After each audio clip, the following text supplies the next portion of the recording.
Welcome back to the Arcane Forge. My name's Josh.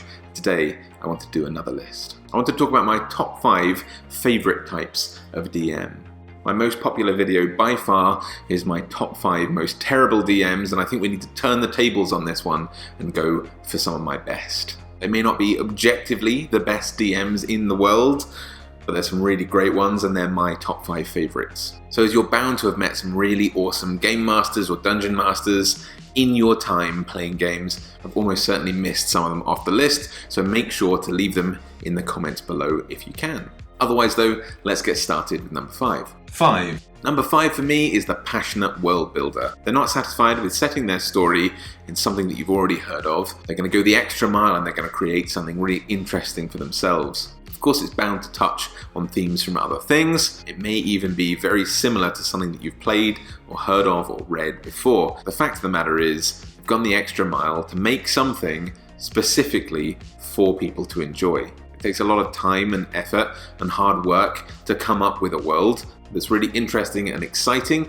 And although it's really fun to come up with your own world, it is really time consuming. So number 5 is just a big thank you to the people who spend so much time creating their own worlds rather than having to rely on ones that already exist. Ideally, instead of just being someone who's going to create a world as well, on top of this, the passionate world builder is someone who's going to make something that's really fascinating and interesting and maybe a little bit original as well. I'm playing in a campaign at the moment, for example, where the entirety of a medieval civilization rests on the inside of a ring, a lot like Halo.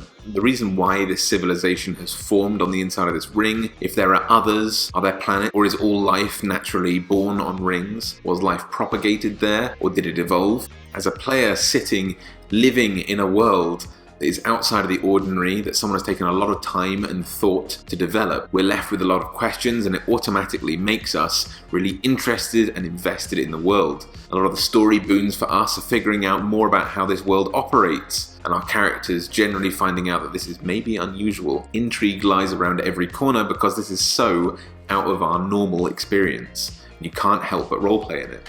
A bit more difficult to pretend to be just yourself living in a fantasy world when the world is like nothing you've ever played before. 4. Number 4 is the DM who can make even the most mundane world interesting by making it really fleshed out, really well thought about, and 3D. They can describe their world in a way that makes it really vivid and entrenched in your mind as you play through. All the environments feel like they're really there. You can picture them in your mind as you do when you're reading a really fascinating book. You hang on the DM's every word because largely it's dripping with new information and it only helps to make you feel like you're really there. They might remember to tell you what a room feels like, whether it's cold or warm, what it smells like, and if anything is particularly unusual, if there are any events going on, and go the extra mile with visual descriptions so that you know exactly where you are. There's no discrepancies with this DM, or at least not many, because you really feel that you're standing in their description. And that's a really hard thing to do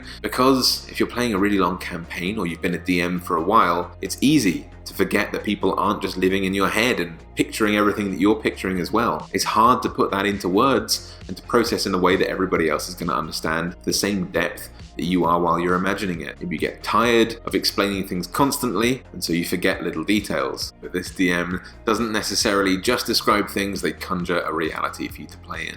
3. Number 3 is very similar to number 4. But instead of fleshing out environments, they're really good at building 3-dimensional characters and people, NPCs, in their world. They're the DM who can make their characters feel like they're living. They are the 3D character builder. If they do it just right, you might be able to forget that you're talking to someone that you already know, and instead are talking to a totally different character. They thought about what their NPCs' motivations might be, what past events they might have, what's going through their mind as they roleplay in this scenario speaking to someone that they supposedly maybe never met before. They know how little or how much information to convey. And importantly, all of their characters are strikingly different. You don't always get the impression that you're speaking to a reskinned version of someone that you've met before if you're meeting them for the first time. This is really difficult because you're generating a whole world pretty much on the fly. So it's easy to fall back on certain ideas and tropes, certain characters that you've made before, things that feel comfortable and safe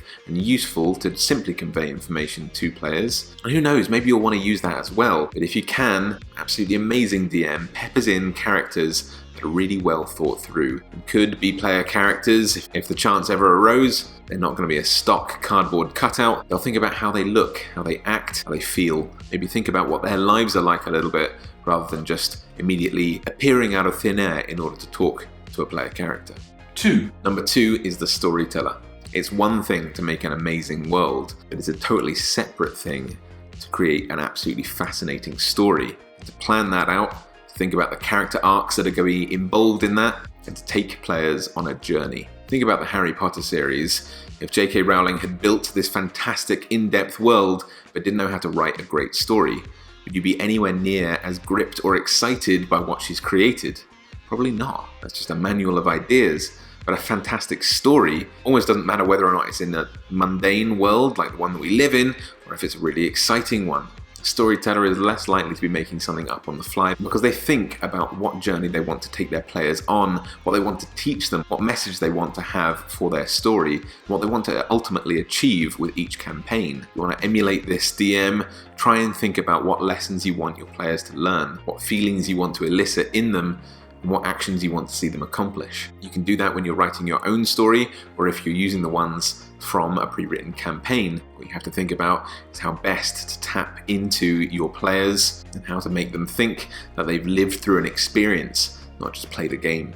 Just like the best computer games, the best books, movies, TV series, what have you, D&D is a vehicle for you to tell a story. It can be art if you work really hard at it. Number 2 on this list has definitely managed to achieve that. Number 1 on my list is the player manager. The player manager realizes that they are playing a game, not just telling a story. As important as that is, they know that the people that they've got in their room playing with them are a bunch of different people. They all have different needs. They all want to get something different out of their story. The player manager knows exactly how to try and accomplish this. They really want to involve their players in the story. They know not to make one person too dominant, one person's character too focal in the story. They know to encourage the quieter or maybe less confident players out of their shells and into the story. They know how to incentivize the type of play that they want to see and the type of play that they think other players are interested in.